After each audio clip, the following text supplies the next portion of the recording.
ಶ್ರೀಕೃಷ್ಣನು ಭಗವಾನ್ ವಿಷ್ಣುವಿನ 8ನೇ ಅವತಾರವಾಗಿದ್ದು ದುಷ್ಟ ಶಿಕ್ಷಕ ಮತ್ತು ಶಿಷ್ಟ ರಕ್ಷಕನಾಗಿ ಜನಪ್ರಿಯನಾಗಿದ್ದಾನೆ.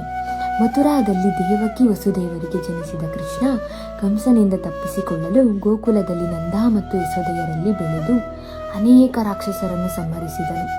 ರಾಧೆಯೊಂದಿಗೆ ಪ್ರೀತಿ, ದ್ವಾರಕ ನಿರ್ಮಾಣ, ಮಹಾಭಾರತದಲ್ಲಿ ಅರ್ಜುನನ ಸಾರಥಿಯಾಗಿ ಗೀತೋಪದೇಶ ಮಾಡಿದ್ದು ಆತನ ಜೀವನದ ಪ್ರಮುಖ ಘಟ್ಟಗಳು. ಕೃಷ್ಣನ ಜನನ ಮತ್ತು ಬಾಲ್ಯ ಹೇಗಿತ್ತು? ಮಥುರದ ಕಾರಾಗೃಹದಲ್ಲಿ ಜನಿಸಿದ ಕೃಷ್ಣನನ್ನು ವಸುದೇವನು ಯಮುನಾ ನದಿಯನ್ನು ದಾಟಿ ಗೋಕುಲದಲ್ಲಿ ಯಶೋದೆಯ ಮಡಿಲಲ್ಲಿ ಇರಿಸುತ್ತಾನೆ. ಬಾಲ್ಯದಲ್ಲಿ ಪೂತನಿ, ಸಟಕಾಸುರನಂತಹ ರಾಕ್ಷಸನನ್ನು ಕೊಂದನು. ಅವನ ಲೀಲೆಗಳೇನು?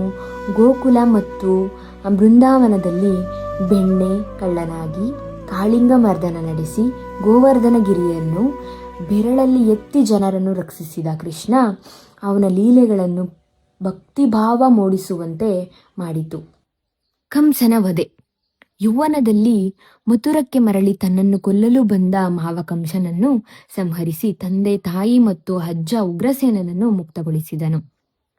ಜರಾಸಂಧ ಕಾಟ ತಪ್ಪಿಸಲು ಯದುವಂಶದೊಂದಿಗೆ ದ್ವಾರಕೆಗೆ ಬಂದು ಸಮುದ್ರದ ಮಧ್ಯೆ ಸುಂದರವಾದ ದ್ವಾರಕಾ ನಗರವನ್ನು ನಿರ್ಮಿಸಿ ಆಳ್ವಿಕೆ ನಡೆಸಿದನು.